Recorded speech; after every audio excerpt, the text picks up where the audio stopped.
Ал жақсы онда. Осы керемет көңіл күйлеріңмен барлықтарың мына шаңырақтың астына жиналыңдаршы.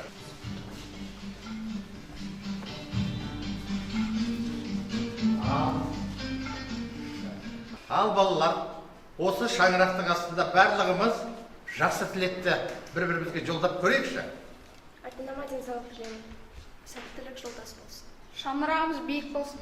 Отбасыларыңа бақыт тілеймін. Денсаулығымыз мықты болсын. Өмірімізде бақытты күндер көбірек болсын. Отбасымның аспаны ашық болсын. Елімізде тыныштық бірлігі орнасын. Бүгінгі сабақта барлығымыздың көңіл-күйіміз жақсы болсын. Денсаулығымыз мықты болсын. Аспанымыз ашық, шаңырағымыз биік болсын. Ал балалар, өздеріңіз қолдарыңызға ұстаған оқтың түстеріне байланысты қазір топқа бірігейік. Ал балалар, мінекей үш топқа біріктіңдер. Бірінші топтың аты ата, екінші топтың аты бала, үшінші топтың аты немере. Ал енді осы топтың атаулары нені білдіреді екен? Бүгінгі сабақтың тақырыбын соған байланысты болжап көрейікші. Әсем айта қойшы. Ата, бала, немере арасындағы сыйластық. Жақсы. Бегнұр, сен айта қойшы. Атасы, баласы және немересі үшеуі бір жаққа қыдырып немесе қонаққа келуі деп ойлаймын. Жақсы, дұрыс. Сен қалай болжап жасайсың? Мен жанұядағы ата, баба, немере арасында қарым-қатынас туралы деп ойлаймын. Дұрыс болжап жасайсың. Ал, Рабия, сен айта қойшы. Сенің болжамың қалай? Менің ойымша, бұл тақырыпта ата, бала және немеренің арасындағы қарым-қатынас. Өте жақсы. Одан басқа Ақмарал қалай ойлайды екен? Біз сабақта өткен Төлен Әбдіковтың қонақтар әңгімесіндегі басты кейіпкер туралы болады. Болады деп ойлайды екенсің. Дұрыс, балалар. Ал, Сұлтанбек, онда сен айта қой. Менің ойымша бұл бақытты отбасының өмір сүру, өмір кешуіне байланысты болады деп ойлаймын. Жақсы, дұрыс болжам жасадың. Отыра ғой. Ал, Әдема, сен қалай ойлайсың? Мен ата, бала, немере арасындағы қарым-қатынас жайлы. Жақсы, дұрыс болжам жасап отырсың. Ал, Бұл жерде отбасыда болатын өмірлік жағдайлар туралы болады деп ойлаймын. жақсы, дұрыс. Отыра ғой. Сендер дұрыс болжам жасадыңдар. Әркім жеке өз жақсы тұжырымдарын айтты. Соған байланысты біздің сабағымыздың тақырыбы Төлен Әбдіковтың қонақтар әңгімесіндегі кейіпкерлер бейнесі. Сабағымыздың мақсаты осы әңгіменің сюжеттік желісіне сүйене отырып ұлттық құндылықтарды гуманистік тұрғыдан талдау жасаймыз. Кейіпкерлер бейнесін өмірмен байланыстыра отырып зерттеу жүргіземіз және әдеби шығармадағы кейіпкерлер атынан хат жазамыз. Осы мақсатымызға жету үшін бірінші тапсырманы орындаймыз. Біздің бірінші орындайтын тапсырмамыз үй тапсырмасымен тығыз байланысты. Сендерге үйге әңгіменің ерекше әсер еткен тұстары бойынша сурет салып келу тапсырылған болатын. Сурет салып келдіңдер ме? Ал олай болса, суреттер сөйлейді әдісі бойынша сендер салып келген суреттеріңмен таныстырасыңдар, суреттегі негізгі оқиғаларды баяндайсыңдар және әңгіменің желісіне сүйене отырып ұлттық құндылықтарды байланыстыра әңгімелейсіңдер. Дайынбыз ғой? Үйден салып келген суреттеріңді тақтаға іліңдер.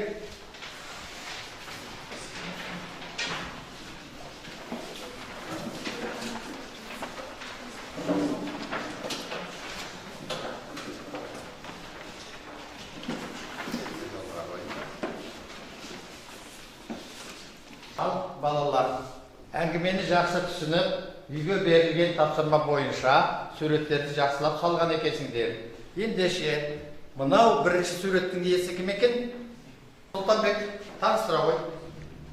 Мен бұл суретте шығармадағы Ерғабыл атаның өзінің ұлы, яғни Сапарбекті күте-күте шаршап бір мызғып алмақшы болған сәтін бейнелеген келді.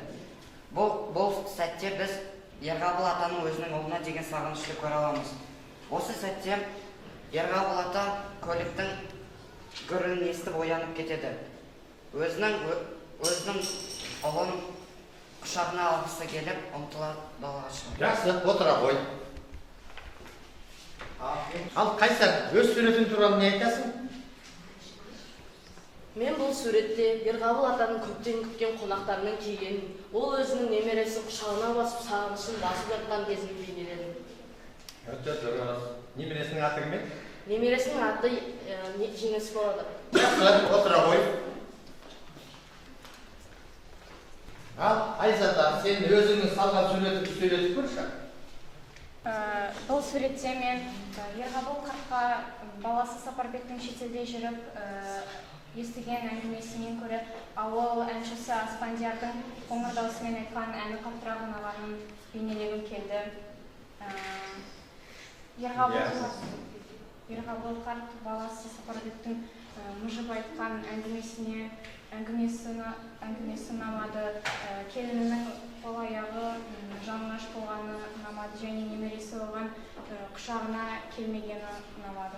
Ұнамады, ал бірақ одан көрі ұнайтын нәрсесі? Ауыл әншісі Аспандиярдың айтқан әні. Айтқан ән ұнады.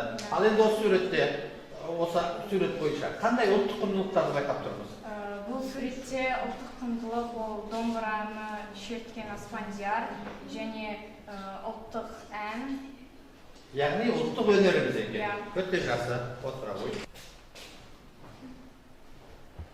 Сапарбек өзінің отбасын алып қалаға жиналған сәтін бейнелеген еді. Бұл жерде атасы өзінің немересі Жеңісті өзімен бірге алып қалғысы келген еді.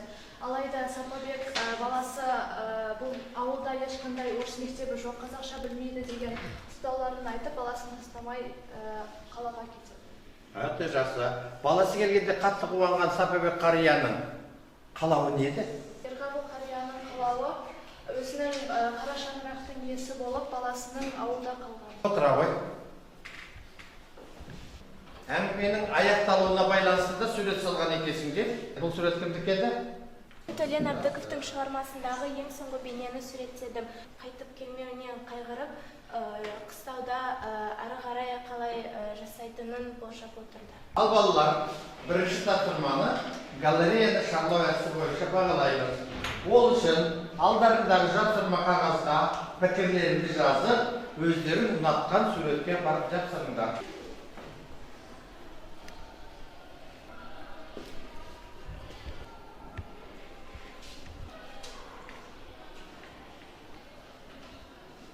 Жазып болсаңдар, өздерің ұнатқан суретке апарып жапсырыңдар.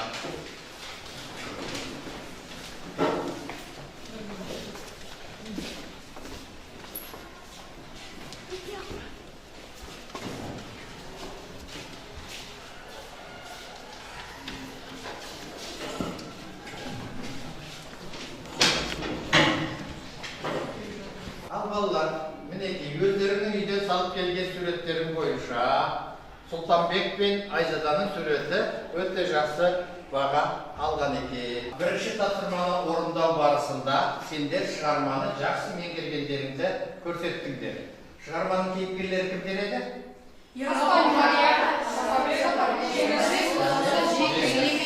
Жақсы. Енді осы екінші тапсырмаға көшеміз. Екінші тапсырмаға көшейік. Екінші тапсырмамызда адам сұлбасы әдісі бойынша шығармада көтерілген мәселені кейіпкерлердің іс әрекеті арқылы өмірмен байланыстыра отырып зерттейміз, шешеміз, негізгі кейіпкерлерді анықтаймыз. Ол үшін білімленте берілген қосымша мәліметті тыңдайық. Әбдіковтің қонақтар әңгімесі бүгінгі күнде де өзектілігін жоғалтпаған үлкен әлеуметтік мәселені көтерген шығарма. Шығармада бар жүкті Ерғабыл шалдың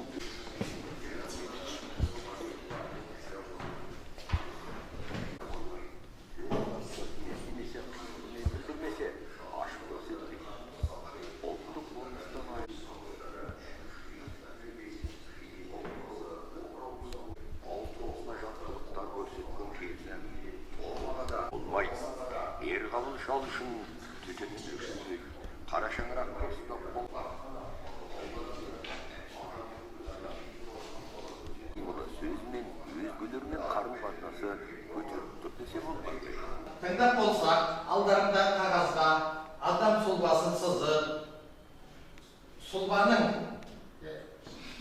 сұлбаның ішіне кейіпкерлерге тән қасиеттерді жазыңдар, ал сұлбаның сыртына шығармадағы ұлттық құндылықтар туралы өз ойларыңды жазыңдар. Сіздерге 5 минут уақыт беріледі.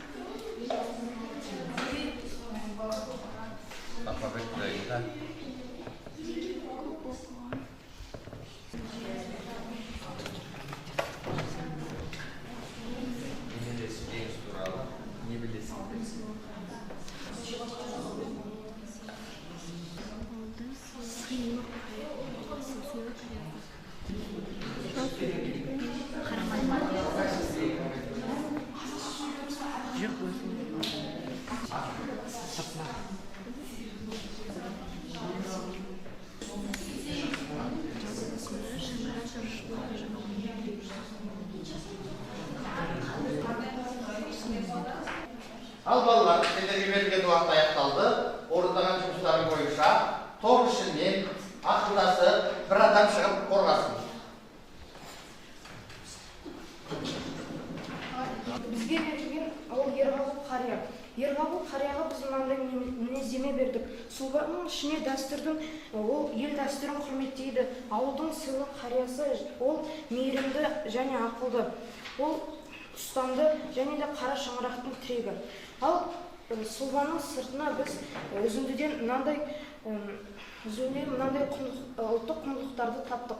Ол қара шаңырақтың түтінін өшірмейді және туған жердің қадірін біледі. Және ең бастысы отбасын құрметтейді. Ал Бекнұр, сен не айтасың? Бізге берілген кейіпкер Бала Сапарбек. Біз сұлбаға Ерғабыл қарияның жалғыз болып көп оқыған білімді екенін және де ата-ана алдындағы парызының жауапкершіліксіз қарағанын жаздық. Ал біз оның сыртына ұлттық құндылықтарына ата-ана алдындағы парыз борыш ұғымдарын дұрыс түсінбейді. Және де ауылда қалып қара шаңырақтың иесі болудың орнына қызметі маңызды болып қалаға кетіп қалды. Ал Әлішер өздерінің тобының жұмысын қалай таныстырып шығар екен? Бізге берген тапсырма Ерғабылдың немересі Жеңіс. Біз сұлбаның ішіне ол ерке, жалғыз, отбасындағы жалғыз бала, орысша тәрбиеленген, қалада өскен, қазақша сөйлей алмайды және салт дәстүрін білмейді деген шешімге келдік. Ал сұлбаның сыртына? Сұлбаның сыртына біз ана тілінің қадірін білсе жақсы болар еді және өз халқының салт дәстүрін меңгеруі керек деген шешімге келдік. Өте дұрыс айтасың. Отыра қойыңдар балалар.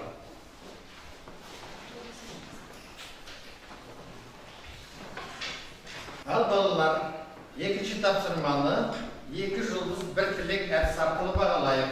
Бірінші топ екінші топты, екінші топ үшінші топты, ал үшінші топ бірінші топтың жұмыстарын бағалайды. Мен 2 жұлдызымды екінші топқа бергім келеді. Өйткені бірінші жұлдызымды олардың жақсы жұмыс жасағанына, ал екінші жұлдызымды олардың осы тақырыпты ашқанына бергім келеді. Мен екінші топ Сапарбекті тым жағымсыз кейіпкер сияқты санады деп ойлаймын. Ол қалаға барып, өзінің ғылымын жақсы дамытар еді. Екінші топ, үшінші топты бағаласын. Жанәлі.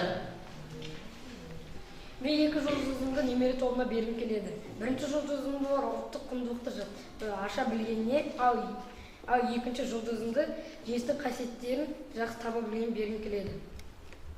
Дұрыс айтасың. Бер жұлдызыңды.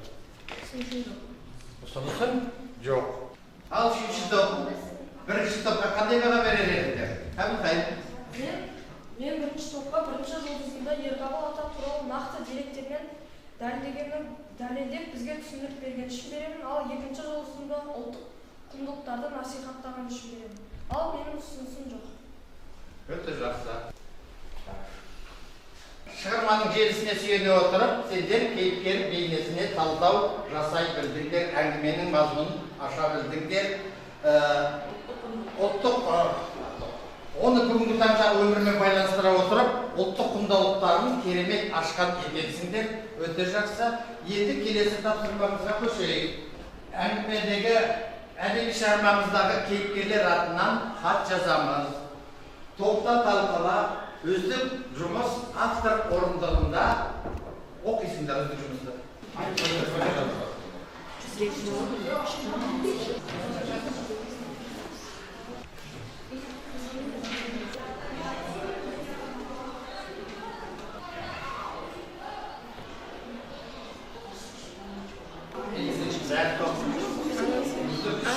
Ал берілген уақыт аяқталды. Барлықтарың жазып болсаңдар, қалам ортада. Барлықтарың дұрыс.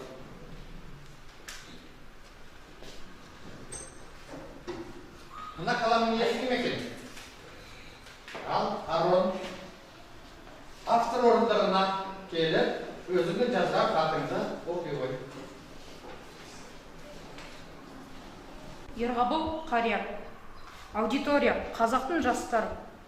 Формат хат, тақырыбы отбасын құндылығы. Хат қарияның атынан жазылатын. Қымбатты балалар, мен көпті көрдім, көп жасадым. Мүмкін қателескен де шығармын. Қара шаңырақтың қараусыз қалуы жаныма батады. Жалғыз балам отымды өшірмей қасымда болса, өз қолмен соңғы сапарға аттандырса арман болмас еді. Бірақ ол ғылым жолын қуып қалаға кетті. Онысы да дұрыс шығар. Жердің иесі, қара шаңырақтың киесі деген құндылықтар бар ғой елімізде. Соны ұмытпаңдаршы. Арон, хатың автор орындығында отырып оқуға лайық екен. Жарайсың.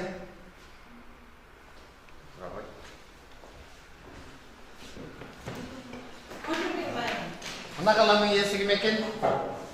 Ал, келе ғой.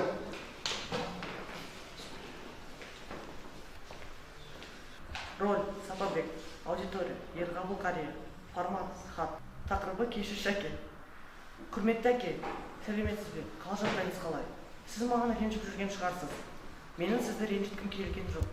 Бірақ мен ауылда қала алмаймын. Себебі мен ғылым жолын таңдадым. Сондықтан ғылымы, білімі жақсы дамыған қалада тұрғым келеді. Дегенмен мен ауылды ешқашан да ұмытпаймын. Балаңыз Сапарбек. Хатың автор орындығына лайық екен. Отыра ғой. Ал үшінші топта. Мына қаламның иесі кім екен? Келе ғой.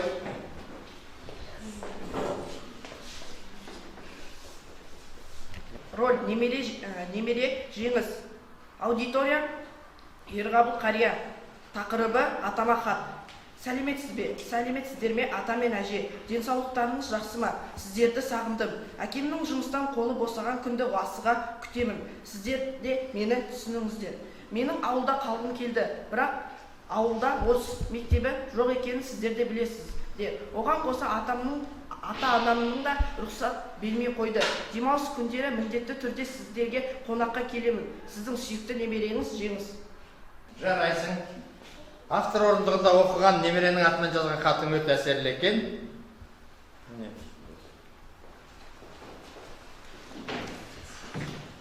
Балалар, бүгінгі сабағымыз мәресіне жетіп қалды. Бүгінгі сабақта сендер қандай ой түйдіңдер? Айта ғой, Ахмет.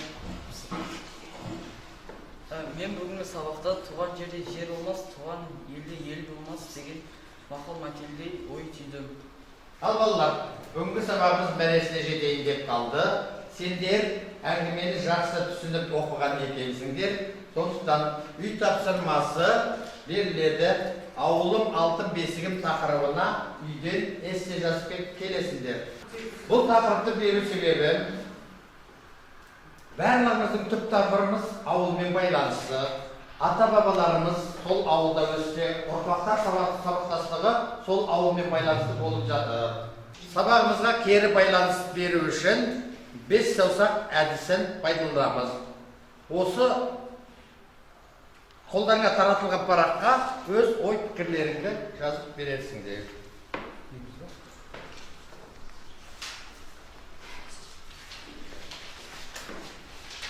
5 саусақ әдісі бойынша бас бармақ ең басты мәселе.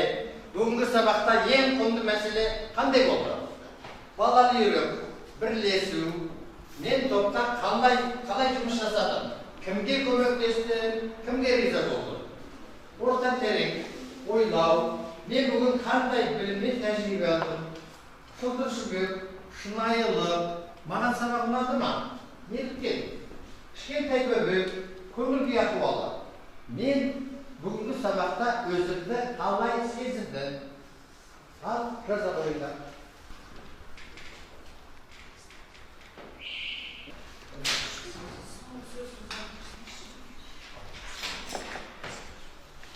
Ендеше балалар, сабаққа деген кері байланыстарыңды тыңдайық. Айтамын. Бүгінгі сабақтағы басты мәселе туған жер құндылығы. Бүгінгі сабаққа мен өте жақсы қатысып отырдым. Бүгінгі сабақтан рафт әдісі бойынша хат жазуды үйрендім. Бүгінгі сабақ маған өте қатты ұнады. Көңіл-күйім өте керемет. Отыра ғой. Бүгінгі сабақтың ең құнды мәселесі өз отаныңды, туған жеріңді құрметтеу. Мен топта жақсы жұмыс жасадым деп ойлаймын. Барлығымыз бірігіп жұмыс жасадық. Үшіншісі, мен бұл сабақта үлкен тәжірибе алдым. Раф әдісімен хат жазуды үйрендім.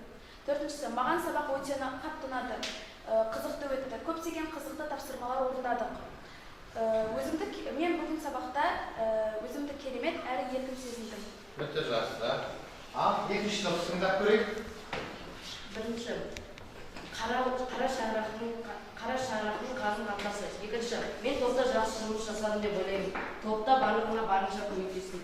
Үшінші, мен үлкен тәжірибе алдым. Өзімнің сөз байлығымды көбейттім. Төртінші, сабақ маған қатты ұнады. Сабақ бүгін көңілді өтті. Бесінші, сабақта белсенді қатысқандықтан шабыттанып қуанып отырдым. Өте жақсы. Үшінші топ не айтар екен? Бүгінгі сабақта басты құнды мәселе әкене не істесең алдынан сол келеді демекші ертең жеңісте шетелге оқуға кетіп әкесіне келмей қоюы да мүмкін. Сондықтан отбасы арасындағы сыйластық өте құнды мәселе болып табылады. Мен топта жақсы жұмыс жасадым деп ойлаймын. Мен бүгін рафт әдісі арқылы хат жазуды үйрендім және де ұлттық құндылықтарды үйрендім. Маған сабақ өте қатты ұнады, себебі біз ұлттық құндылықтар туралы талқыладық. Мен сабақта өзімді еркін әрі көңілді сезіндім. Өте жақсы, отыра ғой. Ал балалар, бүгінгі сабағымыздан ұлттық құндылық, оның ішінде отбасы құндылығы туралы түсіндік. Біз Сапабек сияқты ата-анамызға бір-ақ күндік қана қонақ болмауымыз керек екен. Ата-анамызды әрқашанда сыйлап жүруіміз керек екен. Сол сияқты сендердің міндеттерің қазіргі рухани жаңғыру аясында өзіміздің тарихымызды, салт дәстүрімізді, ғұрпымызды ұмытпай, соны ұрпақтарға жалғастыру екенін білесіңдер. Сондықтан әрқашан осындай игі істерді атқара береді деп мен сендерге үлкен сенім артамын. Сонымен сабағымыз аяқталды. Қош, сау болыңдар. Сабаққа жақсы қатысқандарыңа мен өте қуаныштымын. Сау болыңдар. Сау болыңдар.